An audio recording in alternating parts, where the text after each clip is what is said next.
They say every generation carries a clear identity, a label, a stereotype, a headline. But what happens when you are born between two worlds? Not fully analog, not fully digital. Old enough to remember rewinding cassette tapes, young enough to adapt to smartphones before your parents learned email.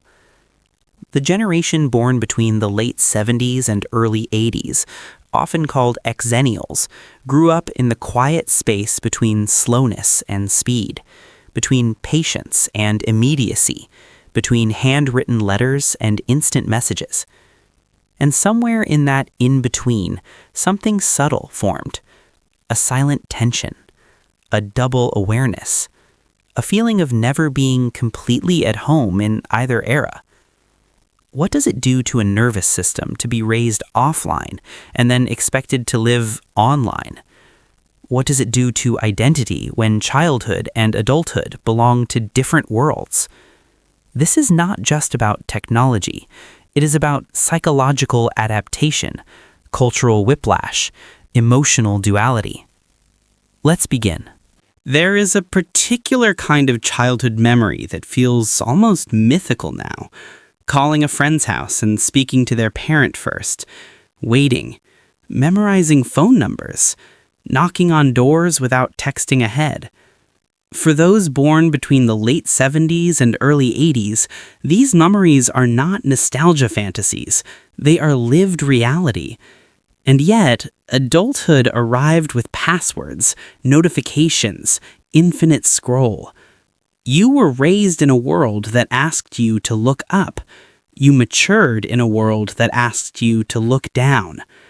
This is where the in-between begins. Xennials often carry a subtle psychological duality. You remember slowness in your bones, but you function in speed. You understand patience instinctively, but you are expected to respond instantly. And that creates something difficult to name. It is not resistance. It is not incompetence. It is not superiority. It is displacement. You were old enough to form your identity without social media watching, young enough to later measure your worth through it. You learned social skills through awkward silences in real rooms, and then you were told connection now happens in digital spaces. What does it do to a person to have two completely different social operating systems? The child inside you remembers privacy as default. The adult version navigates visibility as currency. This generation often feels slightly out of sync, not dramatically, not loudly, just subtly. Too tech-aware to be nostalgic purists, too analog-rooted to feel fully native online. You adapted, of course you did. That's what you were taught to do. But adaptation has a cost. When the world changes gradually, the nervous system adjusts gradually. When the world shifts almost overnight, the psyche scrambles to keep up. You witnessed the birth of the internet, the rise of search engines, the explosion of social media, the transformation of work, dating, friendship, and even attention itself. And you did not step into this world as a child. You stepped into it as a forming adult, which means the foundation was built in one era and the structure had to survive in another. There is a quiet strength in that, but there is also quiet confusion. Sometimes you feel older than your age, sometimes younger. Sometimes you long for slower days. Sometimes you appreciate the speed. Belonging becomes complicated when both worlds feel partially yours and partially foreign. This is not about technology. It is about psychological territory. When you grow up between worlds, identity becomes fluid, flexible, layered, but also restless.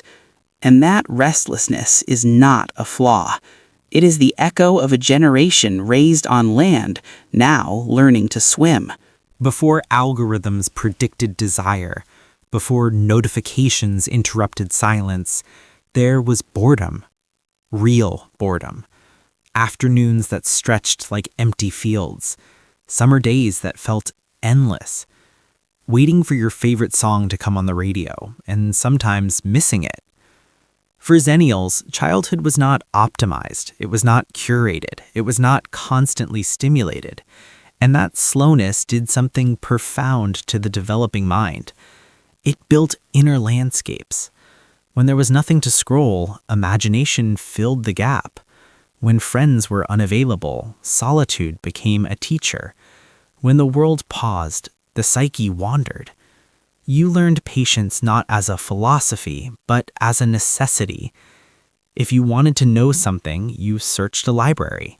If you wanted to see someone, you arranged it days in advance.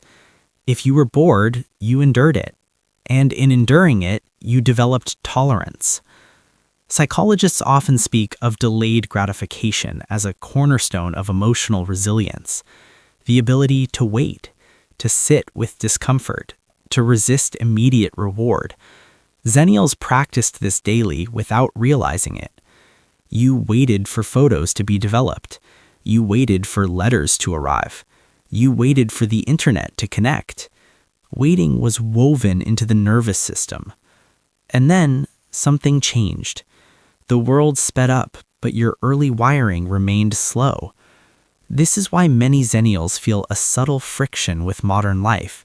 Not because they cannot adapt, but because their foundation was built in a different tempo. There's a quiet ache that appears when everything becomes instant.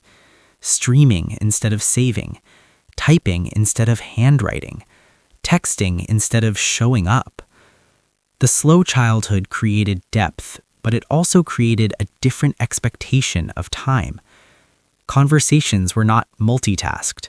Attention was not fragmented across tabs. Friendship required effort, and effort gave relationships weight. You remember what it felt like to be unreachable, to disappear for hours without explanation, to exist without documentation. Today, absence raises questions. Silence becomes suspicious. Being offline feels almost rebellious. But your body remembers when it was normal. This is the paradox. The slow childhood built patience. The digital adulthood demands urgency. The imagination that once bloomed in quiet rooms now competes with endless stimulation. And sometimes the nervous system feels tired. Not because you cannot keep up, but because somewhere deep inside, you still move at the speed of a landline dial tone. This does not make you outdated. It makes you layered. You carry the sediment of slowness in a culture of speed. And that sediment, though often invisible, has shaped your resilience, your introspection, your need for meaning beyond the scroll. The child who once stared at ceilings and invented stories still exists, but now that child lives inside a world that never stops talking. It did not arrive gently. The internet did not knock politely on the door of adulthood. It burst in. First as curiosity, then as convenience, then as necessity.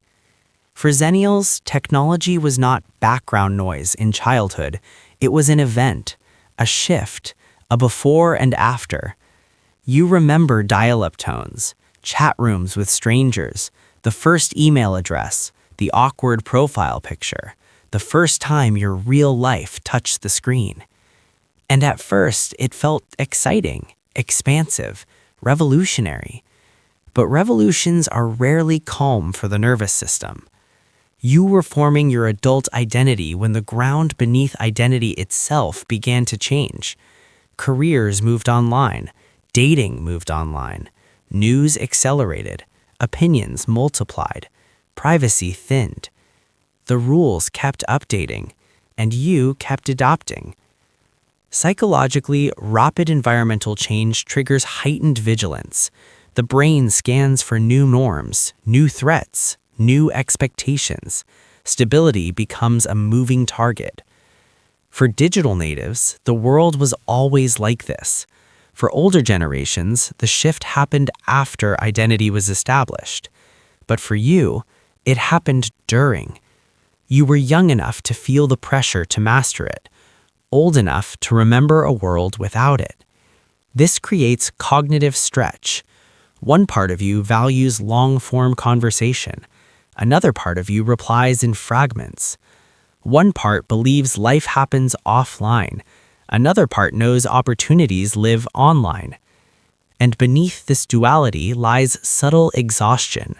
Not dramatic burnout, not collapse, but constant micro-adjustment. Learning new software, understanding social media etiquette, navigating online reputation, competing in a faster job market, keeping up with trends younger than you. Each shift small, together overwhelming. And perhaps the most invisible change of all, attention. Your childhood trained sustained focus. Your adulthood trained divided focus. The brain is plastic, but not immune to strain. When speed increases, comparison increases.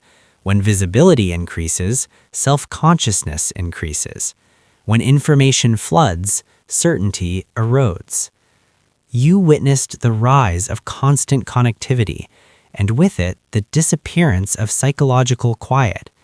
Silence became rare, solitude became optional, distraction became default, and somewhere inside, a question formed.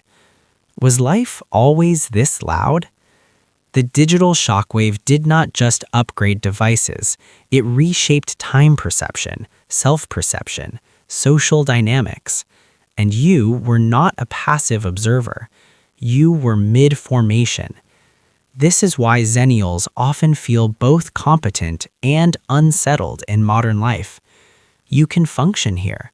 You just remember when functioning felt different.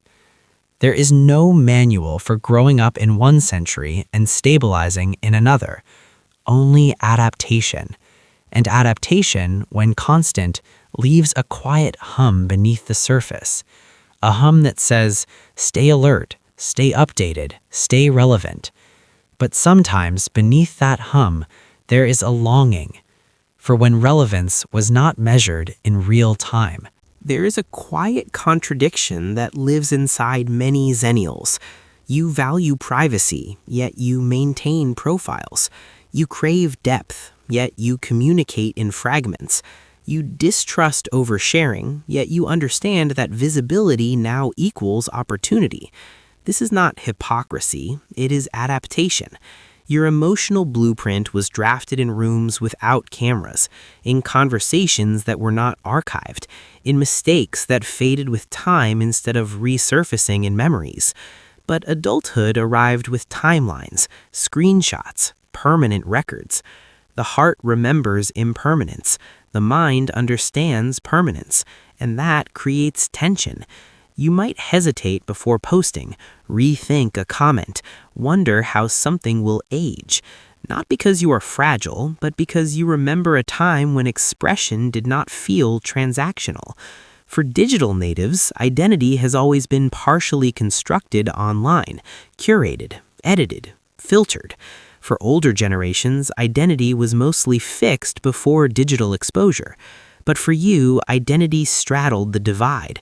You built self-worth in hallways, classrooms, workplaces. Then you were asked to quantify it in likes. You learned intimacy through eye contact. Then you were taught connection through typing indicators. There is a subtle loneliness in that shift. Not the loneliness of being alone, the loneliness of speaking two languages fluently but never entirely belonging to either. In analog spaces, you may feel slightly too digitally aware. In digital spaces, you may feel slightly too analog at heart. You understand memes, but you also understand silence. You appreciate efficiency, but you mourn what was lost in the acceleration. Psychologically, this duality can create cognitive dissonance, the mental discomfort of holding two conflicting values at once. You want boundaries, but the world rewards exposure. You want slower relationships, but modern dating moves fast. You want meaningful work, but professional life now demands constant online presence. The split is subtle, yet constant, and over time it can create a sense of fragmentation. Who are you when the screen is off? Who are you when it is on? Are they the same person? Perhaps the most disorienting part is that neither world feels fully wrong. The digital world brings access, community, possibility. The analog past carries warmth, texture, memory. You do not want to reject one, you cannot return to the other, so you live in between, an analog heart navigating a digital mind, sensitive to speed, skilled at adaptation, quietly nostalgic, reluctantly efficient. And maybe the tension you feel is not confusion. Maybe it is the cost of bridging two eras at once. There is a quiet role that often falls on those born between worlds, the translator. You help your parents reset passwords. You explain social media trends at family dinners. You guide older relatives through online banking, streaming platforms, digital forms. At the same time, you work alongside younger colleagues who move through technology with instinctive fluency, who were never offline, who do not remember dial-up, who do not remember waiting. You stand in the middle, too young to be excused from adaptation, too old to be native. And that middle position carries invisible weight. Psychologically, occupying the middle often means carrying responsibility without recognition.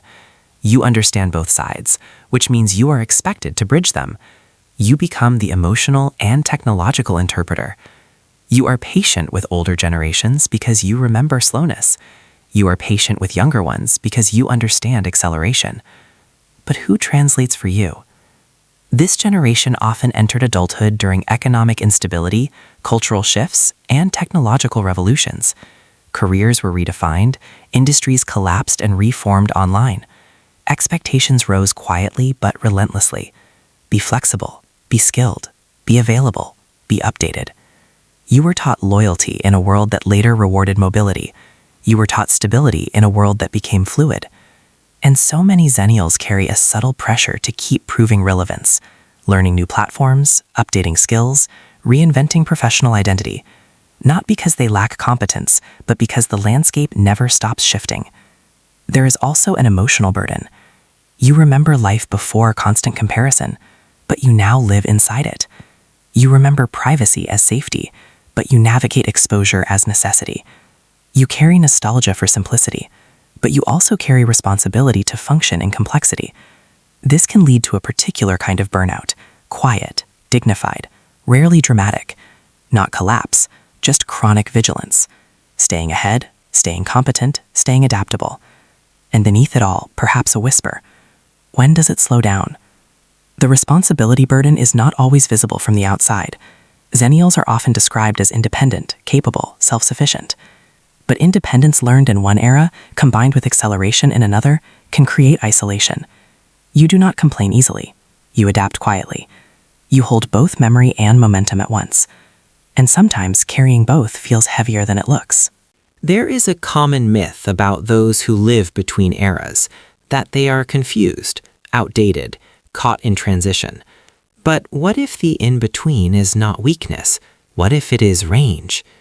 Xennials have lived through one of the fastest cultural transformations in modern history. They witnessed the birth of the internet, the rise of smartphones, the reshaping of work, love, friendship, attention. And they did not freeze.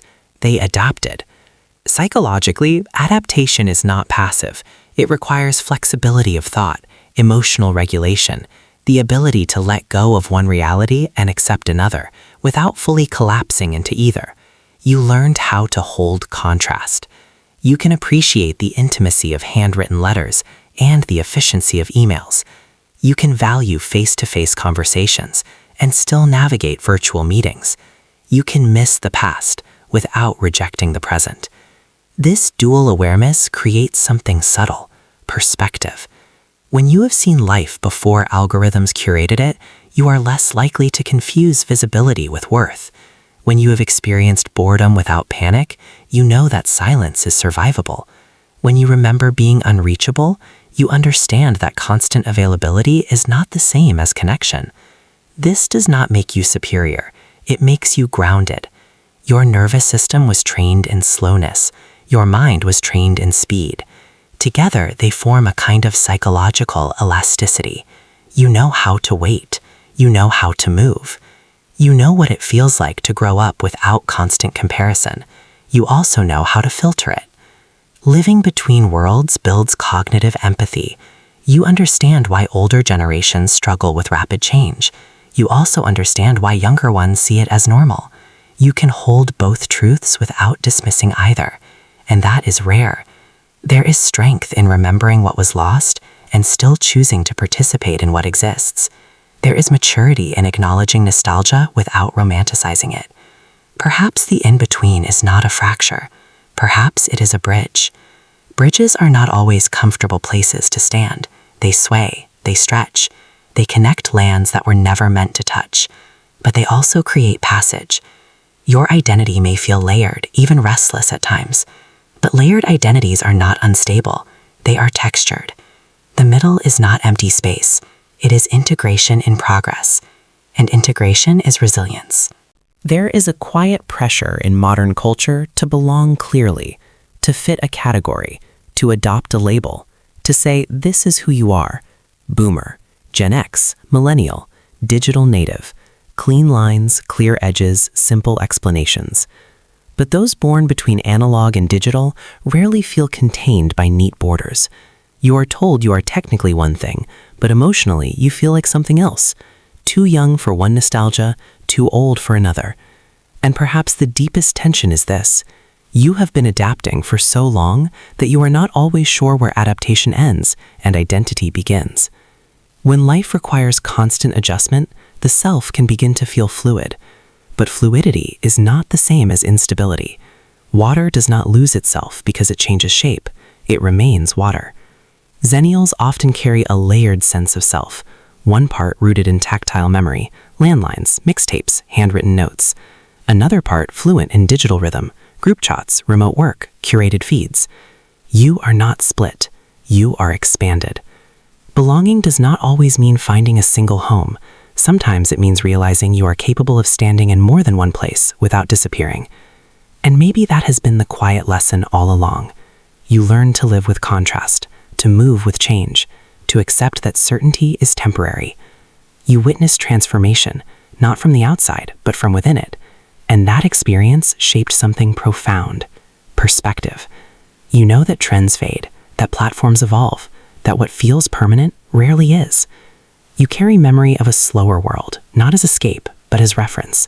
A reminder that identity is deeper than devices, that connection existed before Wi-Fi, that silence once held comfort. Belonging for you may not come from generational labels. It may come from accepting that being between worlds is not confusion. It is complexity, and complexity is human. If parts of this reflection felt familiar, if something quiet inside you softened or stirred, you are not alone in this in-between. There is nothing wrong with feeling slightly out of sync in a world that keeps accelerating. There is nothing outdated about remembering slowness. There is nothing contradictory about valuing depth while surviving speed. Living between eras is not fragmentation. It is adaptation layered over memory. And memory is not weakness. It is grounding. If you'd like to stay connected to reflections like this space will continue exploring the hidden corners of the human heart, the quiet psychological patterns that often go unnamed. If you feel comfortable, you're welcome to share your experience in the comments. Not because you have to, but because sometimes when one person speaks, another realizes they were never strange, only unseen. Take care of yourself. You deserve gentleness.